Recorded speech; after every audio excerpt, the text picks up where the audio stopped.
to the Get Ready With Me. So I am not at the crib right now.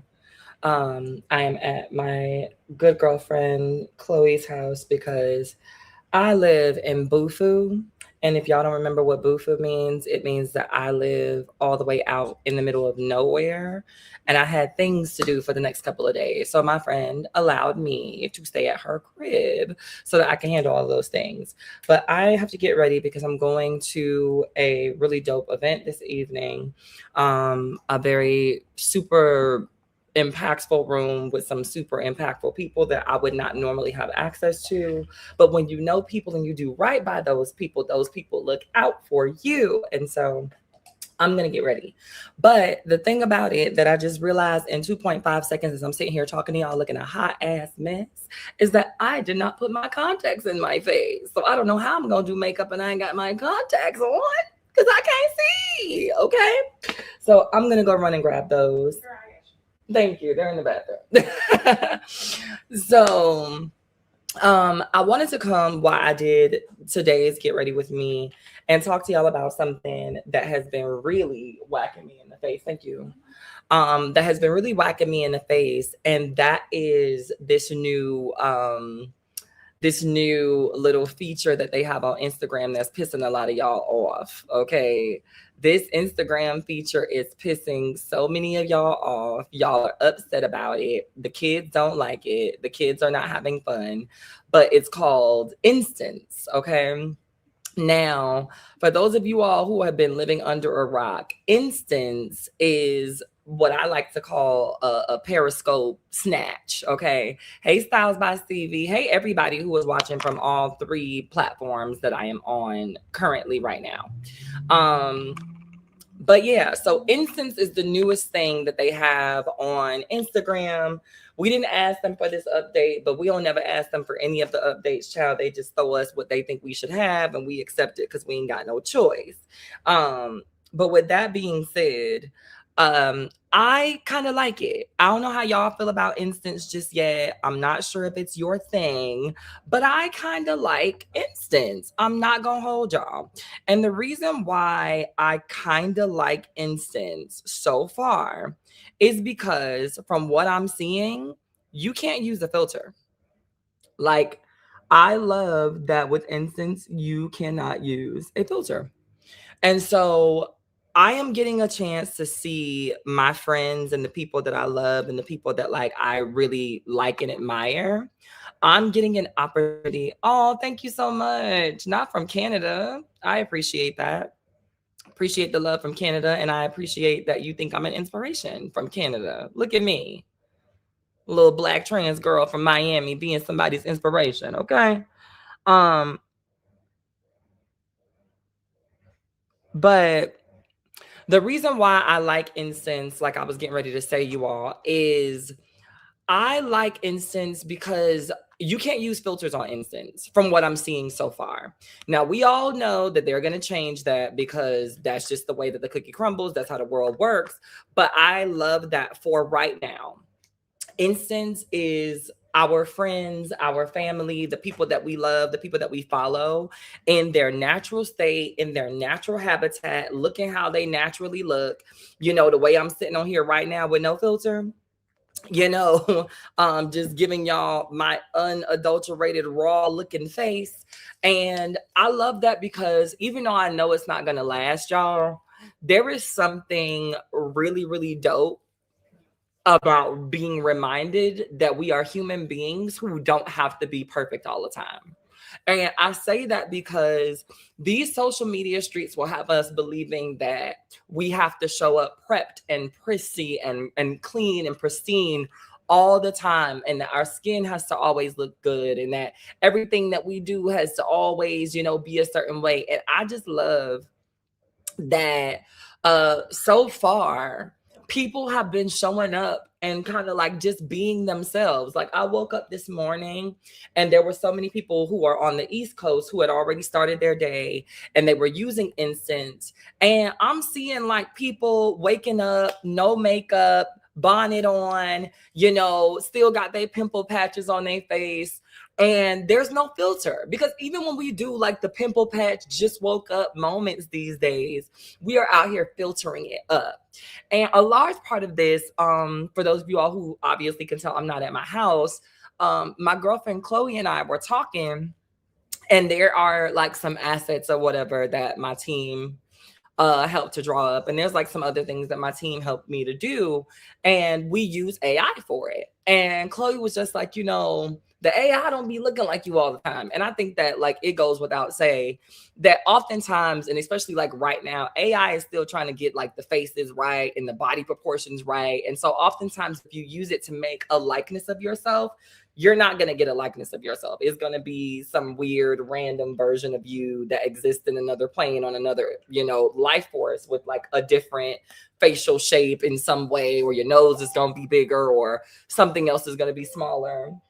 There's just going to be all of these different pieces, these moving pieces that go into, the things when you use AI. But that also prompted me to lean into something that I've talked to y'all about 1,001 times, which is my dysphoria. And for those of you all who don't understand or know what dysphoria is, it's a disconnect with different parts of you, whether it be the way that your body looks, the way that you're shaped, like different things on your body. You might be perfectly fine with the rest of your body, but your nose, baby, that nose works you over, right? And so typically as trans people, most of our existence, right, is navigating dysphoria, because we're trans. And it's not to say that every single trans person navigates this. I am not trying to put this on all of the dolls, bitch. If you are just that girl and you ain't never have to think about not being that girl, and you that bitch because you that bitch because you said you was that bitch and you ain't never felt like that nigga, this ain't for you, okay? I'm not speaking for you, but I am speaking for the people and the girls and the boys and the gays and the days and the cis people that look at themselves sometime and go, you know what? I don't like it here, right? This is for them. This is for the us's of the world that don't be liking it here all the time. And so what I do know about dysphoria, especially with what I've engaged with myself, is that oftentimes you are enabling the dysphoria by continuously and always having to see yourself as what you would think is this most perfect version of you. And usually that most perfect version, if y'all see me looking, over, I'm trying to see myself in a mirror. Looking at the computer is one thing, but like seeing your skin in real time is just different. So, for all the people that need a little makeup tip, try not to do your makeup with a computer or a phone screen, because it's usually not going to be accurate. And there's going to be something off with your makeup, whether it's color or something. So just try not to count on the screen, because it'll look great on screen, but then you'll be in person looking crazy. The goal is that it looks great in person and that translates to the screen, but not the other way around. Because some of y'all be doing y'all makeup for the phone and not for the people that you don't see in real life. And that's why y'all be out here looking like Frankenstein's mama. So one of the things that like I've noticed and that I've noted about my dysphoria is that it comes from my constant, y'all know I'm very open about my use of like Facetune and like apps and things like that, because while I do love my face most of the time, I don't like my face all of the time. While I love my body most of the time, I don't always like my body. Like this little section of life has been a really great time for my body, mostly because while I was getting ready for tour, I was also, eating right, going to the gym, doing all of the things because I wanted to look great when I saw y'all on tour. And I think that right now, what you'll notice is that like, I'm not really going in and like tweaking or touching up my body per se, because I'm very happy with like the progress of my body in this moment. And on certain days, you're going to notice that some of the pictures that I upload, my nose might be a little bit wider. On other days, my nose might be a little bit LaToya Jackson. And I can own that, because I just feel like when you're a public figure and when every single time you upload something, you don't know who the ops are, you don't know who's looking, you don't know who's trying to find a flaw, you don't know nothing about nothing with nothing, because everybody and their mama is going to pretend that they love you until they don't. It's one of those things where I think my dysphoria is often heightened. And especially as I continue to grow and blossom in whatever it is that's going to happen with my life, it becomes a thing where it's nerve-wracking to get on camera, or it's nerve-wracking to put out images of yourself that you don't feel like are going to be widely accepted as beautiful. Now, to be very clear, you could face tune your pictures to the cows come home, and there's still gonna be somebody out there that's like, you look ugly, you are weird looking in the face, like, and that could be the version of yourself that you love the absolute most, because that version of you just looks so fly. But there's always gonna be someone in the background that has something to say about that version even. And so I think that when it comes down to it, I always remind people that even though we do it for the sake of making other people comfortable, don't only use the apps and the things and the fix-its if it's the only time that you feel comfortable. Because one thing I will tell y'all is that I can sit up here and do this makeup in front of y'all without a filter and let y'all see kind of sort of what's going on underneath the mask that is Hope Giselle, because I'm comfortable sometimes with the way that I look. And right now, I'm very comfortable with the way that I look. But those things change and those things shift, and those things are, ever based on my mood, based on the day, based on what happened, at the supermarket 15 minutes ago.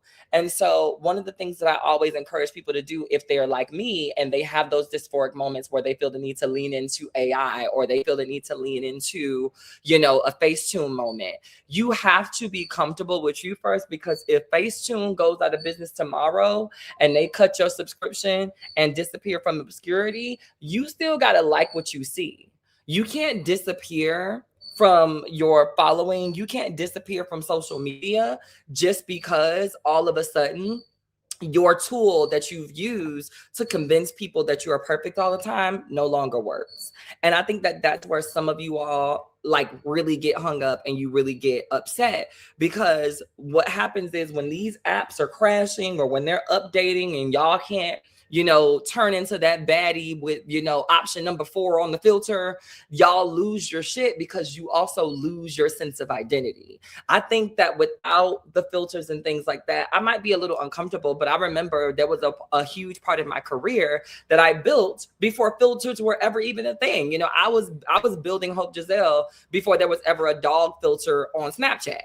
And I think that that's the thing about us old people with influence and the people who have been in this field for a while. We remember where you had to just get online and look how you looked, and that was it. Like we remember the era where you had to just hop on the tube and you just looked the way that you looked, and if you liked it, cool. If you didn't, whatever. And if the people liked it, cool. And if they didn't, whatever.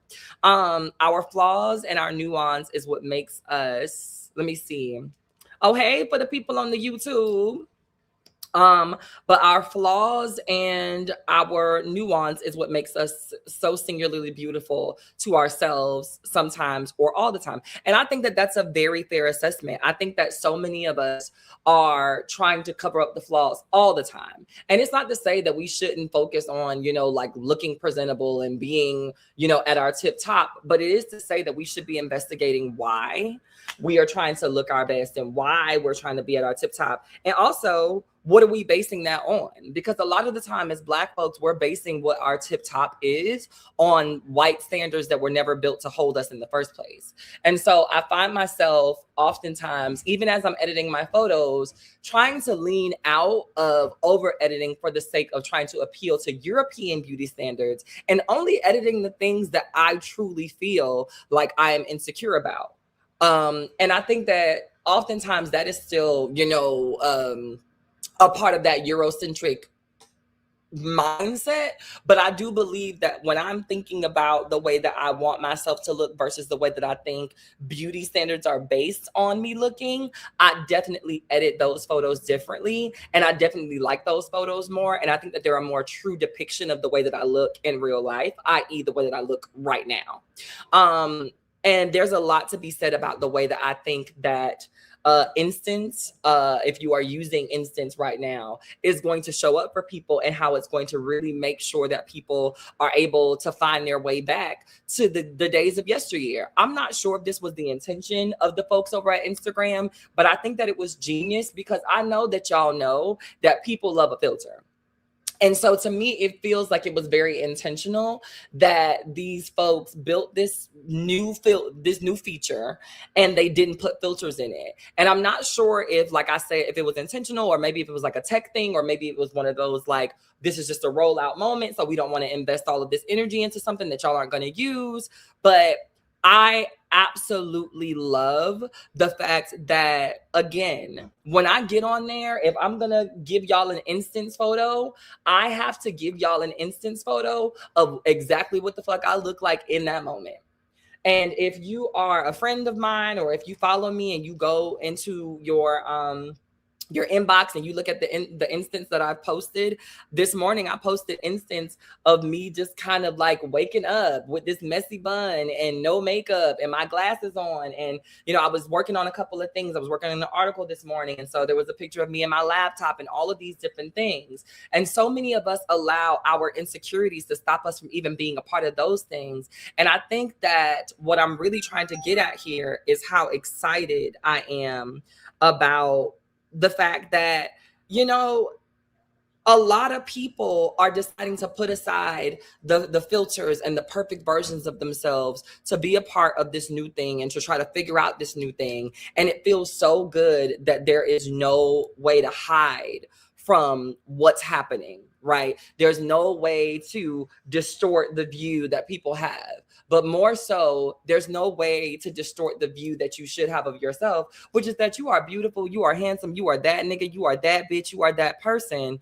And a lot of social media is built to make you feel like who that person is, whoever that person may be, is not enough. And I just feel like, while I might be giving way too much credit to this, you know, Instagram update, I also feel like it should be a thing that I name, because even if that wasn't their purpose, even if that wasn't the reason why they created Instance, even if they had no intention on bringing back, you know, real faces and real bodies and real X, Y's, and Z's, I think that the overall or the overarching theme for me was that I was more inspired to be okay with just showing up the way that I look and just showing up the way that, you know, I am in real life. And I think that it also helps with the fact of people, you know, understanding how detrimental sometimes all of these filters and things can be. I was having a conversation, like I was telling y'all a little bit ago, with my girlfriend Chloe, and we were talking about how a lot of the times these AIs are like, they never get it right? Because they can't really capture the essence of a person. Like, the picture might look like hope, but it ain't hope. And there's always something off. And also, I want to talk about like how to delicately talk to your friends about that. Because one thing that I will tell y'all is, I don't keep punk ass bitches around me, and I don't keep people that are yes men around me. And I think that when people hear that, they hear, oh, your friends are mean to you. When I hear that, what I hear is that I don't have fake ass friends. And I think a lot of people also are going to learn through Instance some hard lessons about the fact that they friends are fake. A lot of y'all allow y'all friends to be out here posting these AI photos that look nothing like them, or over face tuning, or over photoshopping, or whatever the case may be. And some of y'all are going to get onto this Instance and be humbled, because people are going to be out here screenshotting, and people are going to be out here, you know, taking advantage of the fact that they can catch you without the filters. And a lot of y'all are going to gag because your friends have been lying to you about the way that that stuff shows up and the way that that stuff looks. Because when people have the opportunity to actually see you in your element, whether you have your makeup on or not, you're going to realize that a lot of these people ain't really your friends, and they've been using your inability to check your own insecurities as a way to laugh at you.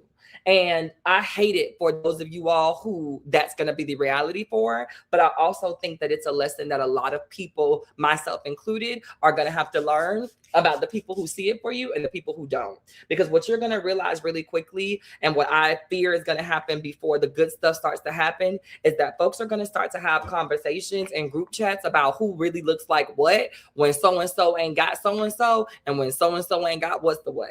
And like I said, let me be very fucking clear. I am beautiful. But when I put on my makeup, that changes things. When I add a filter to that makeup, that changes things. Now, do people still recognize me in person? Absolutely, bitch. I don't filter that much. But it's one of those things where I know that there's going to be a group chat full of hating ass bitches that can't stand me that's going to be like, oh my God, look at her. But I can still stand in the fact that, yes, look at me. Everybody filters themselves. When I realized and I looked up and saw that some of the most beautiful women in the world were still out here filtering themselves, I realized how much more important the message that I'm trying to give you all in this particular moment was. I want to tell y'all a story, and this is an older story, so please don't jump down my throat. No, we not fucking with her. No, this is not me advocating for her to come back into the fold. It's still fuck that bitch until the death of me. But Miss Nicki Minaj, I remember I've met and been in space with Nicki about 3 or 4 times. And every single time that I've seen or met this woman, one of the things that I can say is that Nicki is, in my opinion, despite all of the controversy, in my opinion, Nicki Minaj is an absolutely stunningly gorgeous woman. And again, this is my opinion about her in person, not her on pictures, not her around the way at a friend's house. My opinion of Nicki Minaj after meeting her in person is that she is absolutely gorgeous. And because of that, one of the things that I always thought was very interesting is that Nicki, like, almost always needs a filter. Nicki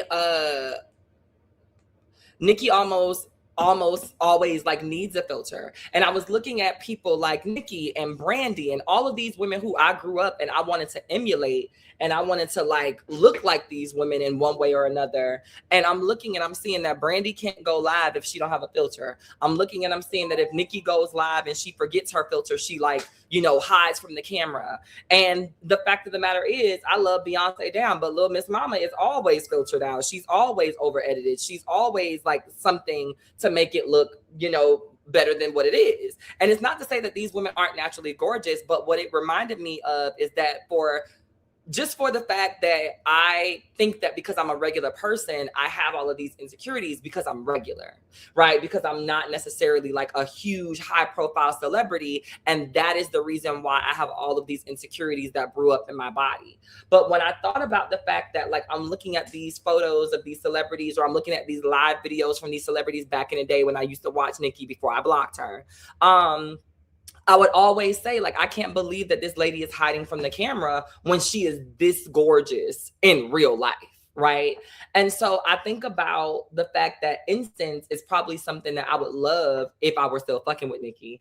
I would love to see Nicki on Instance, because I just feel like when you can't hide and you just have to see the thing, I would love to see Nicki just in her natural element, not overdone, not over made up, just being Nicki. And like I said, this is really bringing up a larger conversation for me about the way that I think that in certain instances, social media got to do away with these filters.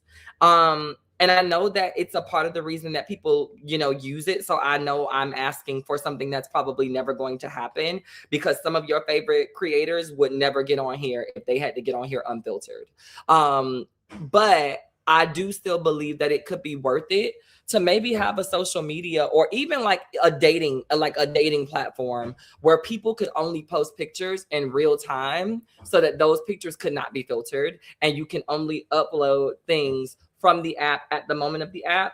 And that's just what you get. That way people don't have to run into like the idea of catfishing and all of that other stuff. And I believe that like when a creator goes live, especially creators who are like beauty creators and stuff like that, I believe that you shouldn't have the option to go live with the filter. I think that if you are a person who is basing your entire brand on selling beauty products and doing face and all of this other stuff, I believe that we should be able to see what your face really looks like. There shouldn't be any buffer between your face and your audience if you are trying to sell us products that are going to go on our face. Because what I want to see is how this lays on your face for real. I want to see if this is going to look this smooth and if this is going to reduce this amount of texture that you are telling me that this is going to reduce, even if I don't have on my bright filter or if I don't have on my whatever filter, you know.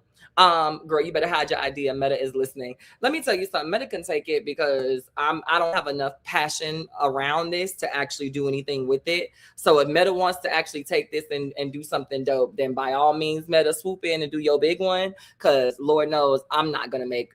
I'm not a tech person. Now, if you're a tech person and you're queer and you're Black and you want to give me credit for a little 1-2 that you end up doing with this, like by all means, slide in the DMs or hit me on the email. But I think that, you know, this is just one of those things that I'm thinking through because I really love the way that like I've been able to see how beautiful my friends are. Like, I don't really like to name names, but like Amber Riley is so gorgeous. Like Amber Riley is so gorgeous. And I saw a lot of her instance this morning, and she was just like in her head wrap, laying in the bed, you know, chilling. Like I'm looking at things from like a lot of my other like celebrity friends, and people are just like giving it up, eye bags and all, discoloration under the eyes and all. Like people are really out here like doing their big ones and being as gorgeous as possible. And it's crazy because as I'm sitting up here and I'm usually dysphoric and I usually don't post things without at least a little bit of a filter unless I'm having one of my moments and I feel like I got to give it to y'all hosts raw, you know, because every now and then I do that.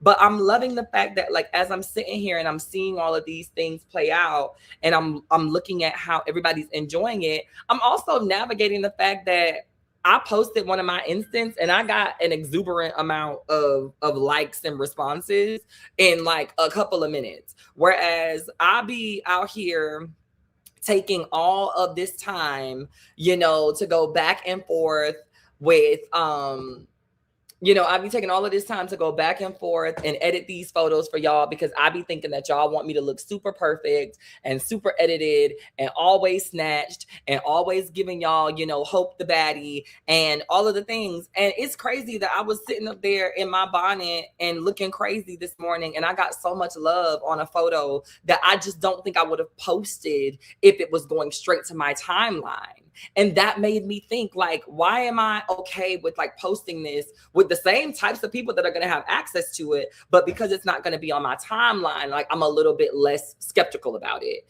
And then it hit me, and it's because I feel like the people who even take the time to look at this photo in, you know, their inbox are people who are not going to be wildly rude to me for no reason about my appearance. And these are people who are not going to, you know, shame me because of my appearance. And so therefore I make the judgment call about what I think people are going to say versus what they actually might say in real time.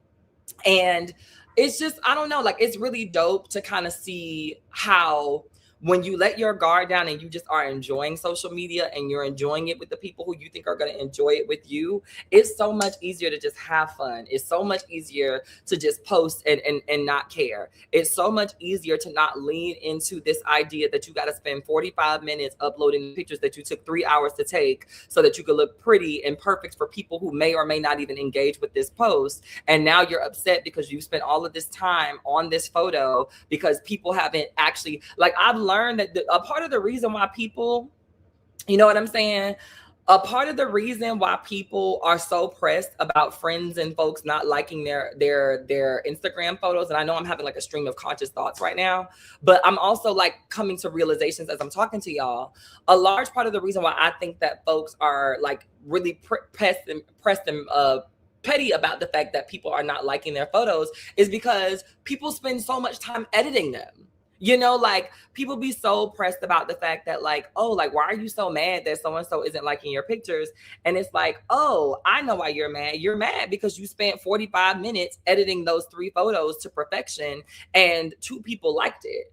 And I think that it feels the same way that it would feel if you were at a job and you were busting your butt and then nobody paid attention to you, but this baby comes in and laughs really cute. And it's the only thing that the rest of the staff could talk about all day. And I think that Instagram has become this validation hub and highway for people to, you know, basically and virtually get the gratification that they don't get elsewhere. And so when people spend 45 minutes trying to put on their best face with whatever app they use to make them feel the most comfortable, and folks don't even acknowledge it, it can seem like the thing that I'm doing for work and the thing that I'm trying to, you know, maintain my life through is not being respected. When really, some of us are just seeing it as social media and it's not that deep. But to other people, even the people that we don't know, or the people who are not necessarily even trying to be influencers or have some sort of power, it's a job because I've spent all of this time working on these images so that I can get that gratification. And it feels like I'm being denied of it when people don't pay it any attention. Hey, Mike Reports. But beyond that, I think that a lot of us have really been, you know, sort of coerced into this idea that our life has to be hyper romanticized and that the way that we show up has to be hyper romanticized, and it looks good on other people, and so we assume that it's going to look good on us. And oftentimes that's the reason that people get caught, because you're not doing the edits based on you anyway. You're doing the edits trying to look like Aaliyah J, or you're doing your edits to look like Jackie Ina, or you're doing your edits to look like whatever, you know, the hot guy is, or you want to look like Wisdom K, or whatever the case may be. And so we end up in these spaces where now there are folks that are editing, over editing, feeling like they're doing all of this work, putting all of this time and energy into an image, only to turn around and have nobody pay attention to this image because nobody gave a fuck in the first place. They only wanted to support the people that they were going to support. And this image being perfect doesn't matter to them because they were never really here for the image. They were here for the person. And a lot of us will also learn the hard way that folks will support the people that they want to support regardless of what the image looks like. Beyonce could post a trash ass image and she's still going to get at bare minimum 10,000 likes on the poster, not because of the image, but because she's Beyonce. And I think, again, when we go back to the purpose of why I'm making this video about Instance, it's the fact that you learn that you can literally post whatever, and the people that fuck with you are going to fuck with you because it's not about you looking perfect. It's not about you looking polished. It's not about you not having a blemish or not having a fat roll on the side. It's literally about the fact that these people that follow you fuck with you. And I really hope that a lot more people come to this realization. I really hope that as I'm sitting here saying this, that some more of you actually get involved with Instance and you have fun with the people who, you know, who love you and the people who actually do think that you're beautiful regardless of what you got on. Because before they take it and they make it something else and it starts to become Vine, because I feel like that's what's going to happen. I think eventually they're going to also add like a 15-second video feature, and you'll be able to like do a quick little blurb inside the, you know, the thing and the X, Y, and the Z, and it'll be that. And then they're going to add, you know, filters to that. And then you're going to be able to do your little check-in with your filter on. And so before they, you know, water it down, like take some time to like love on yourself and love your face, and do so with the privacy of knowing that most of these people that are going to respond or even see it are people who follow you and people who should love you, and having that in the forefront of your mind as you're navigating likely your dysphoria around wanting people to see you in your natural state. Because most of the time, I think a lot of folks don't really and truly realize. Most of the time, I don't think a lot of folks really and truly realize just how beautiful they are until they're celebrated by people who actually know them. Celebrated by people who actually like them, and not just people who are sycophantic fans. Because a lot of folks end up in predicaments where they feel like they have to Facetune and Photoshop and all the things, because you don't really have people that love you or know you. You have people that are fans of who they think that you are, and they support whatever, you know, the bullshit is, even if that bullshit is unhealthy. And I don't know, again, maybe I'm digging too deep into this bag. I don't know if the social media people are actually this deep. I don't know if these social media people are actually, you know, thinking this highly of the work that they've done or not done. And like I said, these could very much so just be coincidences because they weren't able to do everything at one time. But you know, it is what it is. So yeah. I just wanted to come and give y'all my 2 cents about this. Honey, teach me. I don't know how to do my makeup. My sister, who beat her face every day, let me walk out of the house with my blush looking crazy, and then had the nerve to say, I thought you liked it like that. You know what's so funny? Oh, 0084. You know, the thing that is so funny about that is that I don't know, like I've never really I don't know, like I've just never really believed people. Like I've never really believed anybody's information but my own. Like I'm very players club about the situation when it comes to that. Like when it really comes down to my looks and my face and what I got going on and all the things, I really like I stand on business with, I stand on business with the Players Club saying, which is I don't trust nobody's information but my own. And I just feel like when it comes down to it, I don't trust anybody's information but my own when it comes down to my makeup and my overall aesthetic. And so sometimes I think that your sister is right to be like, you know what, I'm gonna leave it alone, because that also takes me back to the how you tell people things. So my ADHD is kicking in, y'all, but thank y'all for rocking with me and hanging in there. So this goes back to that, like your sister not saying anything because she's like, oh, I thought you liked it like that. I think honestly, I wish more people were like that, in the sense that they respect the fact that you have your own personal style. And while they may have an opinion about that personal style because they don't know what you like and what's your vibe and what's not, sometimes giving a person your opinion could really put you in a predicament where now you're arguing with somebody that you love over something that's trivial because you decided that it was your business to tell them something that, you know, they were doing was not to your liking. And I think that it's really, really important that people also learn that if you're going to give critique, that you have to give critique with love, and you also have to give critique with nuance. And so, for instance, when Chloe and I were having a conversation about like the AI usage of some of the things that I would post, she was like, hey sis, so when you are posting these things, like, do you realize that the AI doesn't always really look like you?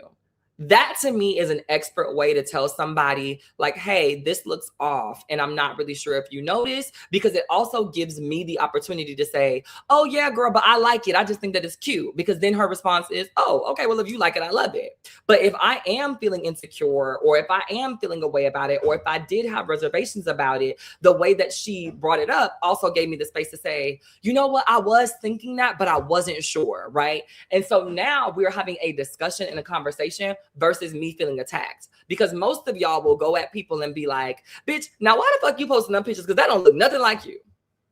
And that puts people on the defense. And I think that like, when you can't expect people to be in full support of a critique of yours if you don't name that critique in a way that doesn't feel like it's something that you just been wanting to say, and now you have the opportunity to say it, so you're trying to get out of read real fast. Because a lot of y'all unfortunately do be trying to get out of read, and when you get caught trying to give that read out and you get checked, now you want to play victim. But it's also one of those things where you got to be mindful that people are not stupid either. And so I think that this instance thing is going to open up a lot of conversation and dialogue around the way that we see ourselves showing up for one another, and the way that we see ourselves showing up for like the naturalness of being a fucking human being. Like in the age of AI, where we have actual AI influencers that are coming out here and, you know, being at the Met Gala or being at Coachella and getting brand deals and all of these different things, because there's still a human behind that stuff. I feel like it's beautiful to me to even see a single feature that pops out that's a new feature that doesn't give us the ability to hide. Literally, all you can do on Instance is tell people what's going on with you right there in that moment. And if what's going on with you right there in that moment is not a glam shot, if it's not an overly produced clear skin shot, then that's what you got. And you got to kind of work with that. And I just really love the fact that I think that, you know, even though it'll be short-lived, it'll be something that we can all like look back to and be grateful for. So that's just my 2 cents about all of the things and the who's it's and the what's it's and the gotchas. I got food and I know y'all be wanting to watch me eat, and I keep telling y'all I'm not gonna eat in front of y'all because there's a thing. And also I'm hungry. So there's that. But I am gonna have me a sip of this pineapple lemonade that he done wasted, by the way. I don't know what this driver was doing, but this driver wasted. Did they put a straw in there, Chloe? I put it on there. Oh, it's right here. Oh, because it's a big ass fucking boba straw. Anyway, y'all want me to gulp this down in three sips. Because why would y'all give me a boba straw for this drink? But let me tell y'all something. This, yeah. Mm-hmm. Yeah. Mm-hmm. Yeah, let's go. There you go. This is great right here. It's where it's at. Okay. Now, I don't know. Did they stick all of the food? They did. They stuck everything in one. So this is some bulgogi that I'm not gonna touch because I'm sure I have remnants of makeup on my hands. But yeah, somebody said your sister mom post was so on time for me. I saw it. You happened to be on live and I came to thank you, but I was too locked in on the convo at hand for a second. Nevertheless, thank you. Yeah, no. So for those of you all, coconut water is crazy. Pineapple lemonade sounds so good. It really is really, really good.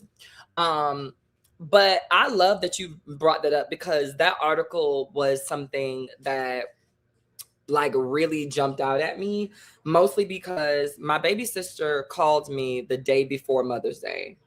And she called me the day before Mother's Day, and I was not expecting, anything except maybe her asking for some money for a field trip or something like that. And she called me and she was like, "Happy Mother's Day, girl." And I was like, "What?"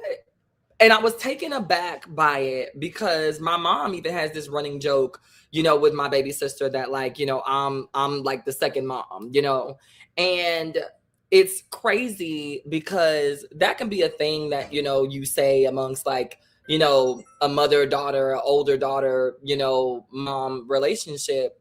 But when the sibling actually takes on that moniker and they own that and they agree with that, like, no, bitch, you are like another version of mom to me. That's just like beautiful. And I wanted to capture how I was feeling because I think that like a lot of older sisters don't get that. A lot of older sisters don't get, especially if you don't have a sister, right?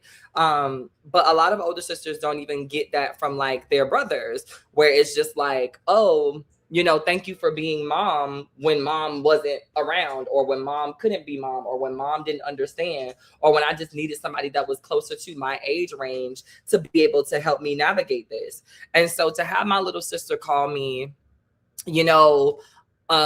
before Mother's Day and then again on Mother's Day, because I was like, girl, it is not Mother's Day. You're cheapening the moment. But to have her call me and to express that, she loves me and she's appreciative of the way that I show up as her big sister, that meant so much to me.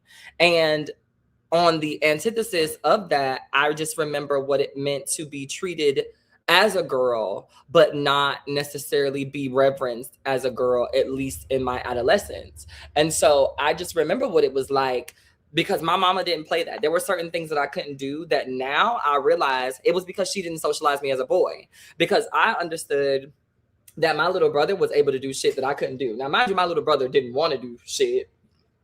Like he just wasn't that person. But it's one of those things where I noticed that like my mom gave my little brother a completely different set of talks than she gave me about certain things. And I recognize now it was because not only was I gay, but I was effeminately gay. And I think that my mom was socializing me the same way that she would have socialized the girl without saying it, because she didn't want to seem like she was in too much support of, what I had going on. And I think that when I look back at those years of my life, I felt like I was being treated and I was being asked to be a big sister, but I was not being treated like a daughter. And so I wanted to just write that article and I wanted to put that out there and put it on paper and get those thoughts out of my head, because I know that whether you're cis or trans, oftentimes being the oldest sister or being an older sister, period, can be really jarring.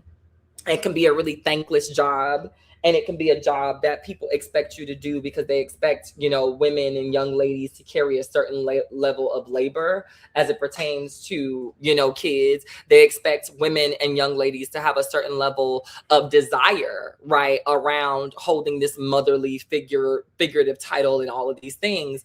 And I just believe that when you are the oldest girl, or when you are an older girl, a lot of that stuff falls on you without your permission. And I just wanted to write about it. So for those of you all who don't know what we're talking about, I wrote an article. If you are looking up in the screen, my Substack is right there, right here, actually, right over here somewhere. If you on Instagram, I'm trying to get my finger to do the thing, right? If you on Instagram, it's over here. But my Substack QR code is up there in the corner, depending on what particular platform you're on right now watching this.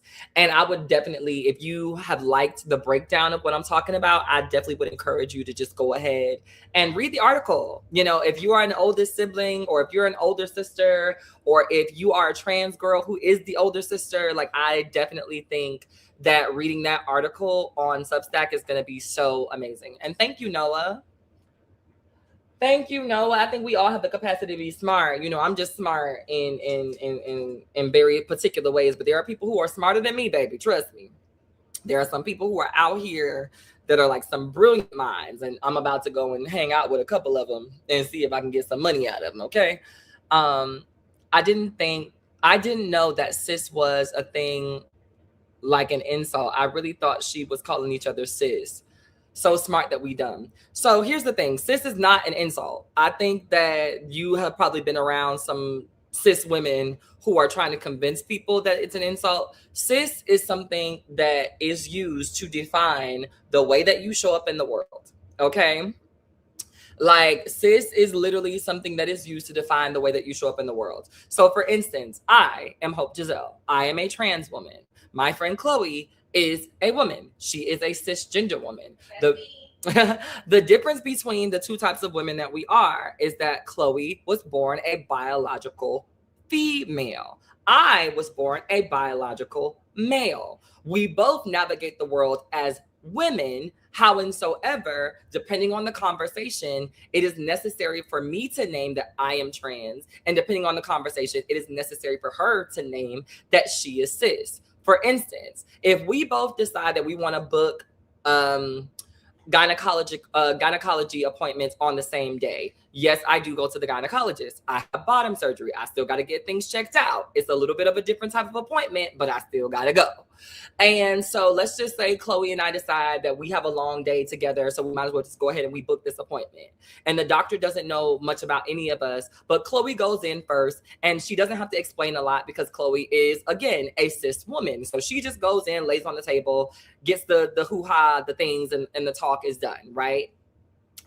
I go in and I have to denote before my doctor gets down there that although this vagina is going to look like your average vagina, it is not going to be your average vagina. So I am a trans woman, right? And I think that most of the time, those medical situations are one of the only times that I feel like it's really necessary to disclose or whatever in public settings. I think the only other place that it's necessary to disclose is if you have a partner, or if you're about to have sexual relations or interactions with somebody and they don't know that you are trans. I think that it's important to just name that you're trans, because not that I think that it should be something that would be a deal breaker for people, but because it's something that makes people want to unalive folks just for your own safety. Go ahead and get that out of the way so that way you know whether this person is a bigot or not. Because also, if this person don't want to have sex with you after they find out that you're trans, whether you have a vagina or not, then that's the type of person that you don't want inside your body no way. That energy is dusty and nasty, okay? That energy is dusty and nasty. But yeah, so somebody says, I love my best friend wife, but she said some off-putting shit about it, and I didn't know what or how, and it just felt inappropriate. Let me go back to your last comment. They understand, they just want to be hard-headed and ignorant. I do agree. I think that sometimes y'all just have to understand and recognize that a lot of people are only upset about the word cis because for so long, trans people were the only people that were being othered. And I think that if people were willing to admit that the only reason that you don't like the word cis is because you liked the fact that you were able to other trans people, but trans people weren't able to other you, instead of just pretending like it's some like horrible word, we would be in a better place. A lot of people only dislike or hate the word or feel a type of way about the word because they felt like for eons and eons and eons there was tranny, there was bulldog, there was bulldagger, there was faggot, there was punk, there was sissy, there was carpet muncher if you were white. There were all types of words to identify people within the queer community, and also those words weren't just used to identify us, but they were used to denigrate us, right? And so what I think that a lot of cisgender people who have negative intentions believe about the word cis is that it's our get back. I think that a lot of cisgender people know that queer people deserve to have a get back because of all of the things that we've been called for generations and generations and generations. And for whatever reason, y'all believe that cis is the get back. But I personally believe that if LGBT people were going to find a word to hurt your feelings with, cis would not be the most creative thing that we could figure out. Have y'all ever really heard a good LGBT person who reads? Okay. And I'm talking about like really reads, bitch. Do you really think that a good reader is going to stop at cisgender if that's the thing that we were going to use to actually call you out your name? And you know what I'm saying? And so I just think that that's the thing. Lizette said, y'all definitely do. What do we definitely do, Lizette? But yeah, I just feel like when it comes down to it, cis is this word that's being used to try to further justify the harm that people want to cause trans people, because you just don't like the idea that trans people are navigating the world in a way that does not include us having to hide who we are, or being ashamed of who we are, or not showing up because we are, or you know, all of the foolishness. Lizette said, y'all do deserve to get y'all get backs and then some. Let me tell you something. The same way that I tell people and white people and all of those things as a black person, let me say this. If black people and queer people ever decided that we wanted to get the get back that we deserve, trust and believe there would be nobody left standing at the end of it all. If we really wanted to get the get back that we deserve, there would be nobody left standing at the end of it all. And the reason why is because these marginalized communities can't stand together for shit. So let me tell you how it would go if people started, if the people who deserve to get their get back started getting their get back. Let me tell you how it would go. The black and the brown people would fight the white man up until they realize that there are still some black people that are stuck on the plantation who also want to serve the white man. So then certain black people will also become a part of our target group. In the midst of those black people becoming a part of our target group because they serve the white man, a lot of those people would then start to turn their aim at the brown people, because now we're also attacking people who are on our side, so I can justify wanting to hurt you even though you're on our side. Then what will happen is that to distract from them and their downfall from being, you know, now a new target, some of those brown people are going to find queer people because they know that black people don't care nothing about nobody if they can hurt a queer person. And so what's going to end up happening is the fight will go from us talking about racism, white supremacy, and white male superiority, which is really white male mediocrity, to us fighting each other. I don't see a world where black people truly get our get back and we don't end up in a space that was worse than what we started in, because we have not been able to have conversations truly, honestly, and really about what's going to be the best thing and what's going to serve us. And we damn sure are not going to be able to reach a point of contention or a point of peace around how to get there when a lot of black people don't agree with the idea of queer black people having rights. Like a lot of black people don't believe in queer black people having rights. So it's going to be hard for us to get to a place where we can have a conversation and a discussion about how to fix everything, if we can't even have true conversations and discussions about what it's going to mean if we decide to finally start taking our revenge or taking our get back or taking our whatever, because a lot of these people have ulterior motives. A lot of these black men, and I hate to say it, but yes, I'm singling out black men, and no, I'm not going to just single out straight black men, because a lot of you gay black men are just as bad. But a lot of the time, what we have to realize and recognize is that there are so many folks that are hell-bent on trying to assume or assert the power and the dominance that white male privilege has presumed them to have. They're not actually trying to get free with the rest of the community. They're not actually trying to do well by the community. They're not actually trying to be leaders of the community. They're trying to be overseers of the community. And by way of white supremacy and white male privilege and adjacency to it, they believe that if they do the get back right, they're going to be able to take the throne of white men. And that's just not what it is. Point of view on this, let people be. Let's not call names. All the trans people I know are, let's see. All the trans people that I know are the kindest, most fun, and I know a lot of different races. I feel that.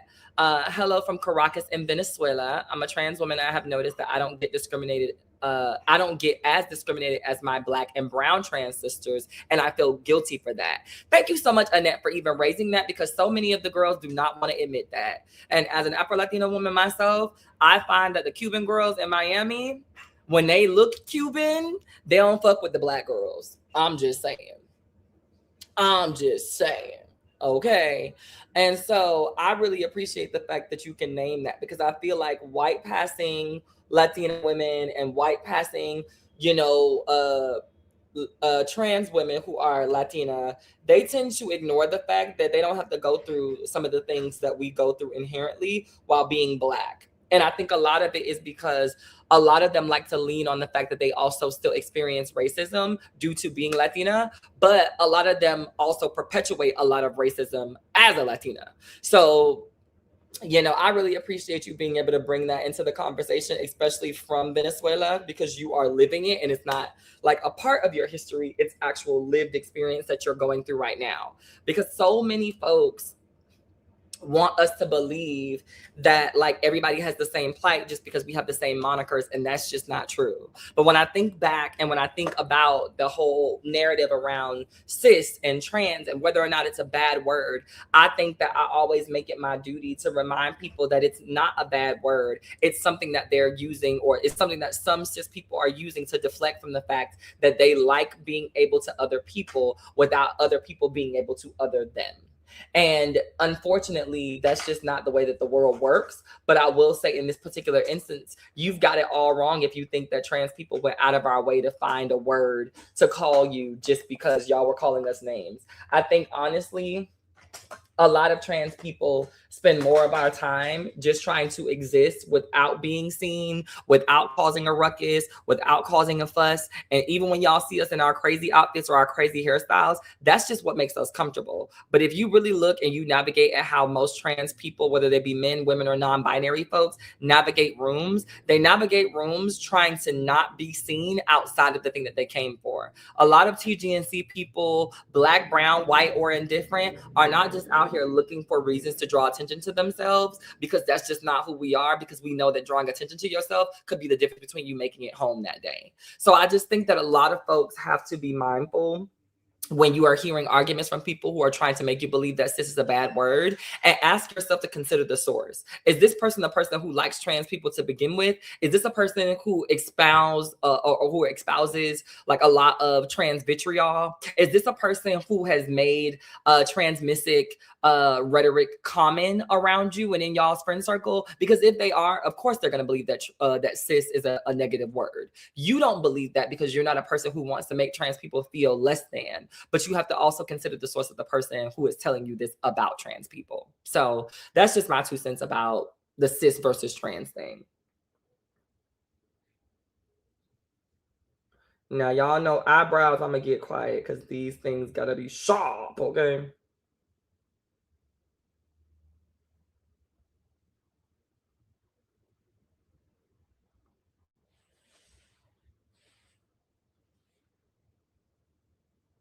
Yeah, I don't play with the brows, y'all. Y'all already know the brows really pull the face together. So if the brow ain't right, you can't do the things.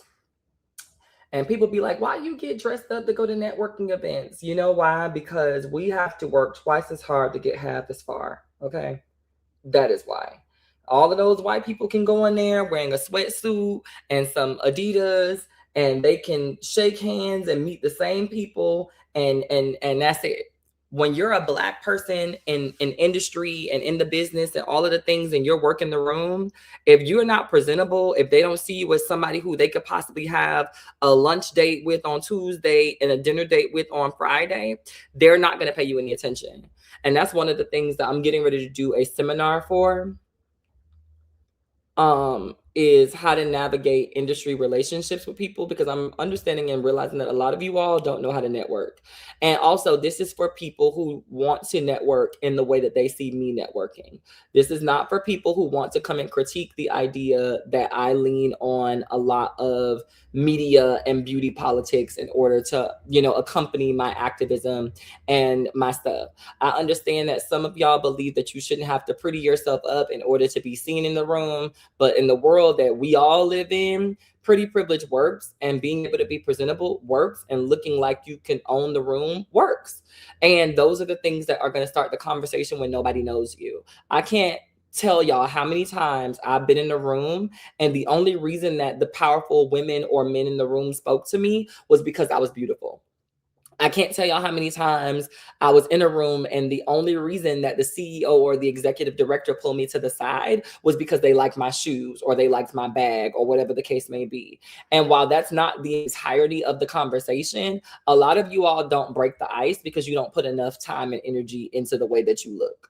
And that's just, that's just, it's the sad reality. And I hate that this is a reality that we live in, but that's just the reality that we live in. Hey Giselle. Okay, so I have to clear this up. I cannot stand it when people call me Giselle. Okay. It's either Hope Giselle or Hope, but not just Giselle. I have no idea why, but I just don't like that. I just like, it just sends chills up my spine when somebody like, because I'm just like, Hope Giselle is the last name. So why would you use like Giselle, like instead of just calling me Hope? But anyway, just for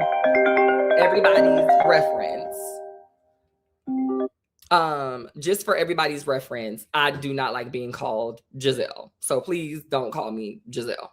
But let me read. Let me see what's happening here. I'm a trans woman living in Wisconsin, the predominantly white cheese state.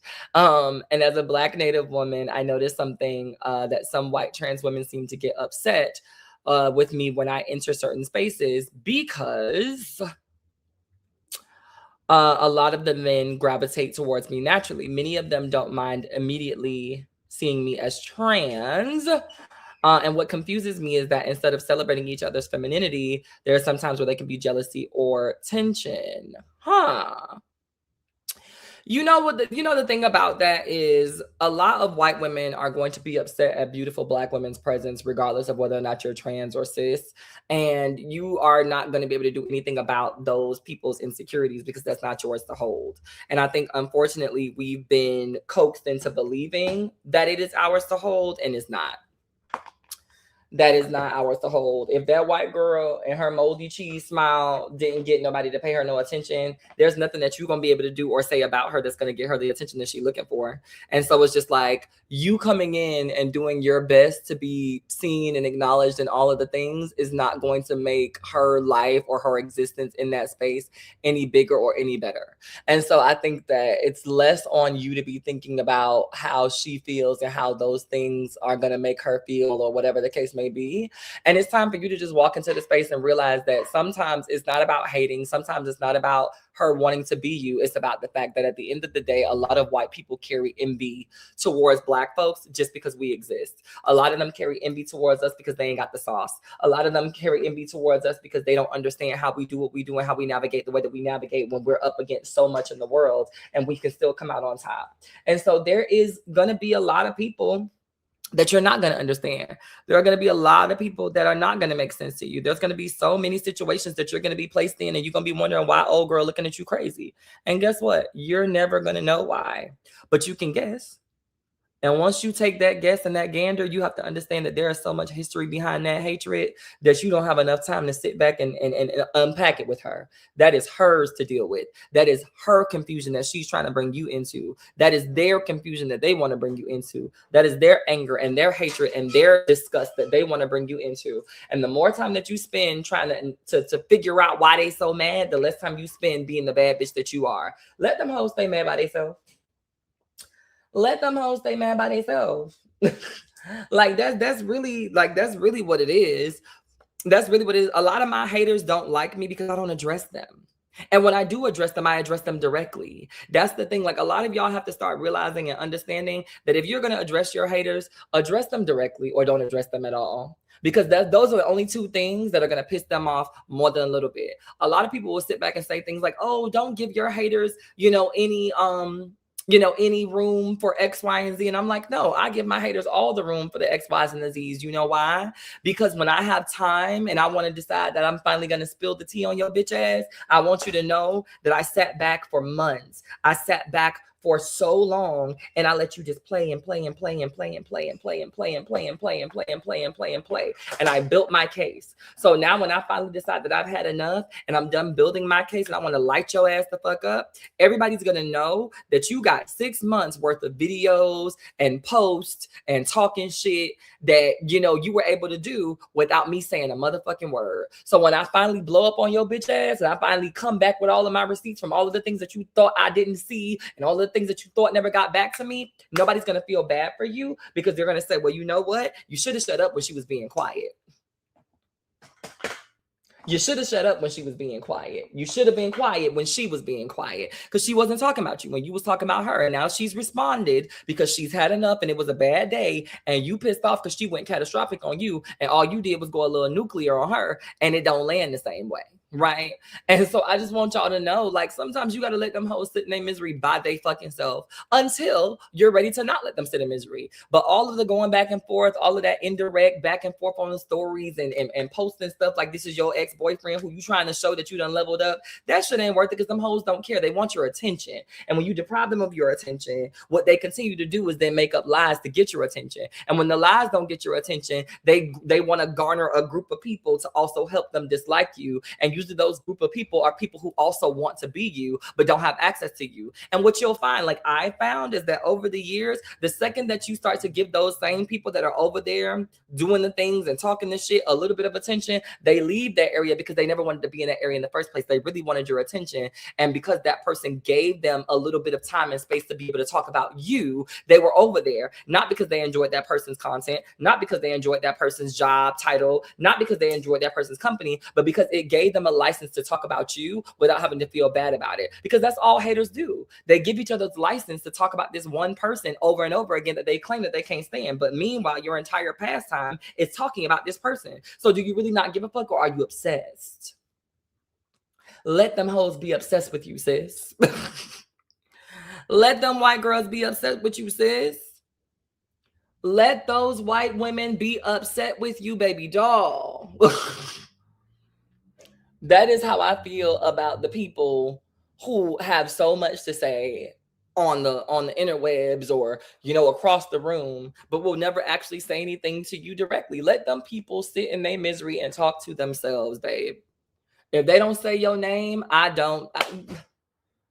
like Megan Thee Stallion said in one of her songs, I can't think of which one of them it was, but that girl said, a shot can't hit me if it was sent indirectly. Huh? So if you gonna send a shot, send it directly, or else that wasn't for me. I don't know who you was talking about, bitch. I don't know who you were talking about because you didn't say Hope Giselle. So I don't know who you were talking about. And if you only say Hope Giselle on a computer screen, then you're really not about that either. And I just feel like a lot of y'all let people get under y'all skin, and these people are not people that would ever be able to hold a candle to you. These are people who would never actually say or do any of this shit in your face, and y'all be letting them work y'all up and work your blood pressure. Don't get me wrong. I'm the wrong and the worst motherfucker to sit on here and act like I don't do stuff, okay?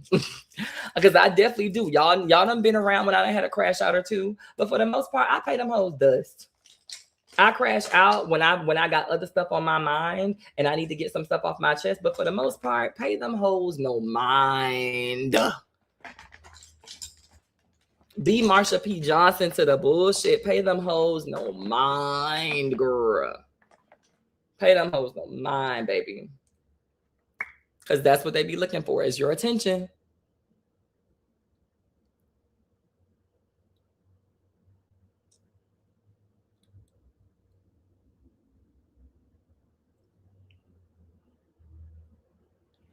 They be looking for your attention. I've experienced violence and aggression, but the Black girls in the States have it the worst. It's undeniable. It makes me sick to my stomach. Let me tell you something. And the fact that these other people don't acknowledge that is what bothers us.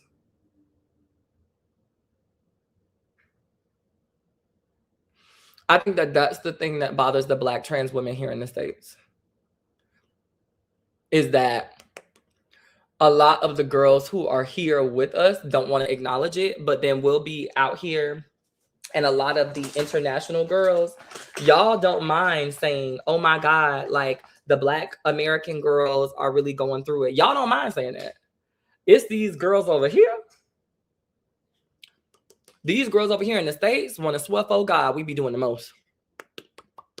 When I tell you, these American, Latin, and white trans women, they refuse to acknowledge the plight of Black trans women in the States. And I think that like it's even more disgusting when we do get compliments or comments, like the one that you just left, because it's like, okay, so people do see it. We're not crazy.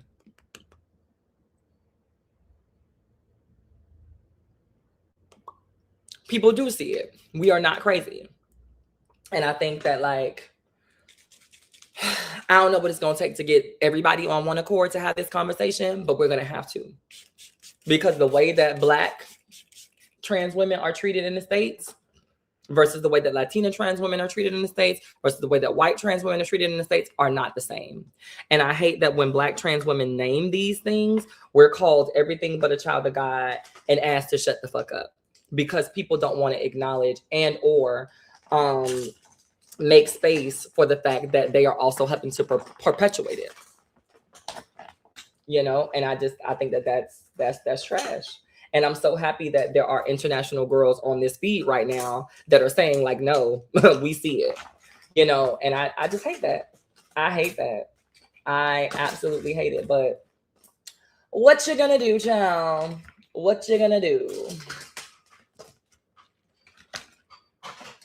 Putting all of my little things back in my little bag so I can prepare myself to go and hobnob with the white people and take their money, because that's the goal. And when I say take their money, I mean network my way into a contract or two. That is, when I say take their money, I mean network my way into a contract or two. Okay, I'm not pulling stunts and shows. I'm not pulling stunts and shows, despite what some of the girls might have you believe. I'm not pulling stunts and shows, honey bunch. But yeah. So this is the makeup look. Are y'all feeling her? Do y'all like her? Is she cute? Y'all saw her from start to finish. Look at the glow. Check her out. Look at the glow this way. Check her out. Do y'all like it? Yes, I'm going to do my edges. Leave me alone. Okay, leave me alone. The edges are going to get done off camera. But yeah. So thank y'all so much for chilling with me while I got ready for this super dope event. I will keep y'all posted about what ends up happening and whether or not I get anything popping from this event. But this has been a really dope stream. And I'm excited that y'all have been loving talking and chit-chatting and getting ready with me. And until next time, I'll see y'all later. Bye, everybody. Bam, bam, bam, bam.